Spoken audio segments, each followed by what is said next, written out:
Hey guys, welcome to my current events page. If you hear a lot of rattling in the papers, that's because I have taken notes on a source that I truly believe in. It's Amir Tsarfati, Behold Israel website. This guy does his research before he puts out stories, and he's taken us back to the coronavirus and a timeline, and he throws some pretty scary truths in here. I really didn't want to do this, but I'm just gonna, maybe this will be the last time I talk about it. He said that we finally have an official name for this coronavirus, and it's called the COVID-19. That's the official name. Now, December 31st, China and the World Health Organization realized there was some pneumonia cases coming up in Wuhan.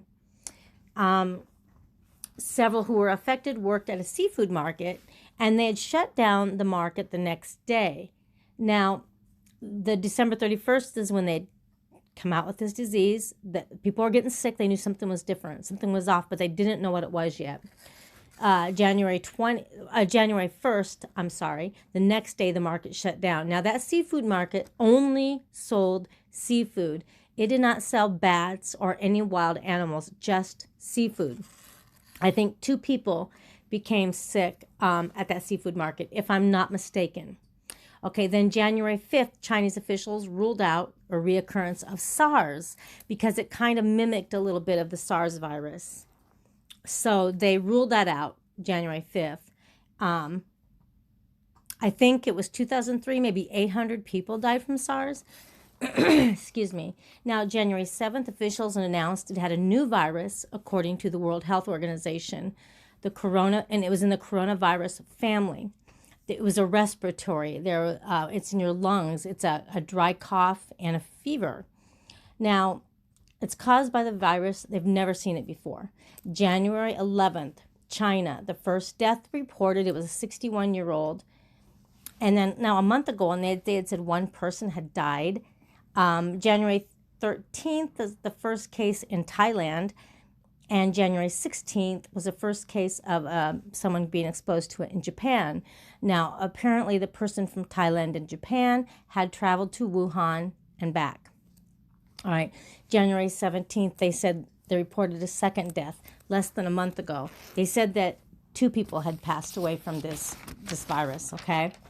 Now, this is the beginning of the whistleblower coming forward. The doctor, who is 31 years old, he has since passed away.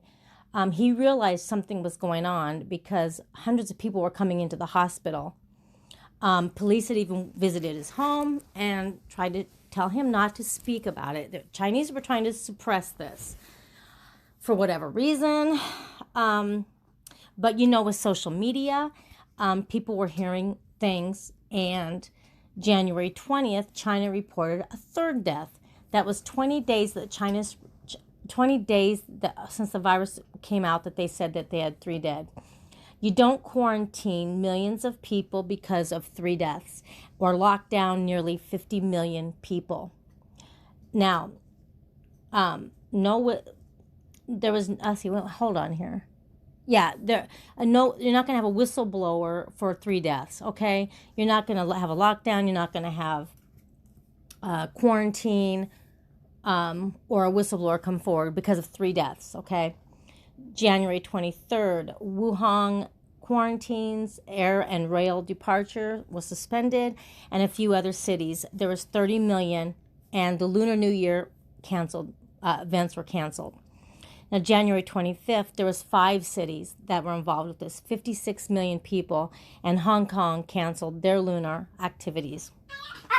Sorry, dogs are fighting. Then January 26th, they said there's 56 deaths, okay? Now, China was in an uproar. When 31-year-old whistleblower came forward from the hospitals, people started to be dragged out of their homes, and went missing. Nobody even knows where they were dragged to. The most severe thing that we learned was that there's a billionaire who had a falling out, a Chinese billionaire who had a falling out with the regime, Hong Kong regime. There was a fallout, don't know what, but the billionaire is very wealthy. He sells real estate out of China. He is Chinese, I believe, and he lives in New York.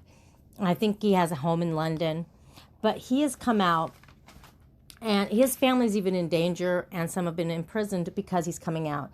But he said the reports are wrong, that 50,000 had died and over 1.5 million were affected.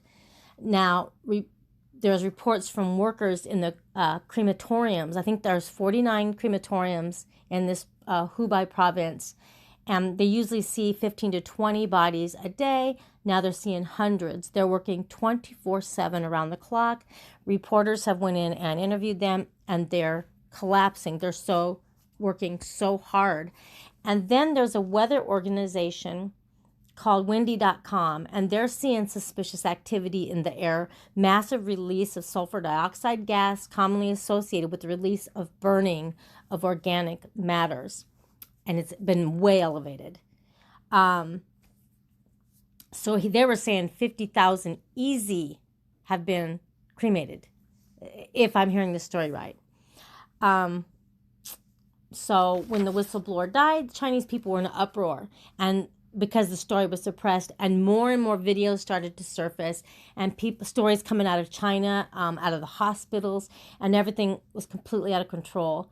And they find out you don't have to be standing next to the person infected to get this virus, and it can take up to 3 weeks for this virus to show any symptoms. So they were taking, people's temperatures, and if they didn't have a fever, they were let go. But these people could have been carrying these viruses, and most likely were.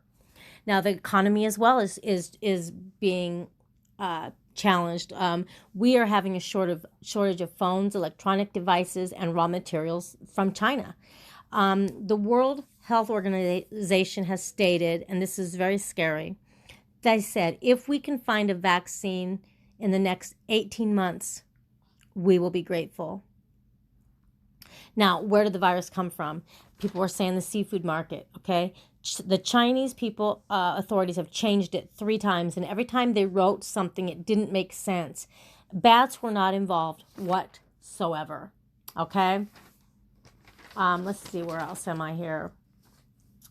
He was holding a 14-page document called The Brief Summary of Evidence of Lab-Made 2019, and that was about this virus. Wuhan is the only city in China with 2 labs of biological warfare. Okay, did you hear me? Wuhan is the only city in China with 2 labs of biological warfare. The ambassador of China said to the United States, they said it on CBS News, Face the Nation, he did not deny that that this virus was lab made, and he even suggested it could have been made in the United States military lab. So they were also talking about how they feel that it's airborne. There was a building, 2 floors. Everybody was quarantined. Nobody got to even leave their homes, and everybody was getting sick. And so they realized that this virus is strong enough to go through the pipes in this building. It's a strong virus. It stays in the air a while, and it stays on surfaces for a while.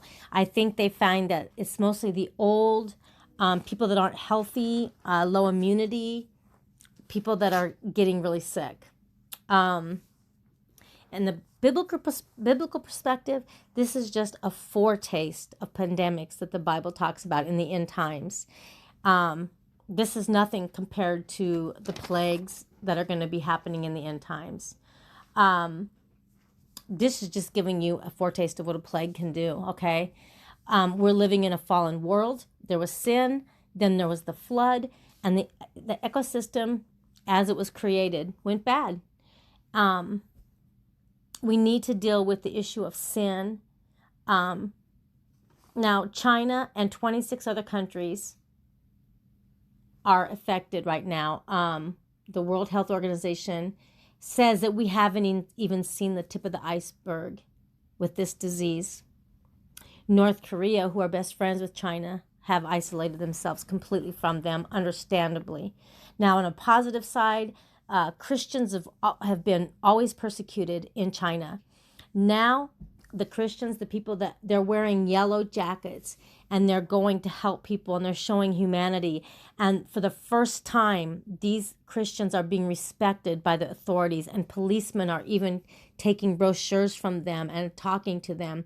They see that these Christians are putting their lives in danger and showing compassion and daily praying for the Chinese people. It seems like every time Chinese tries to stop Christians and not respect them,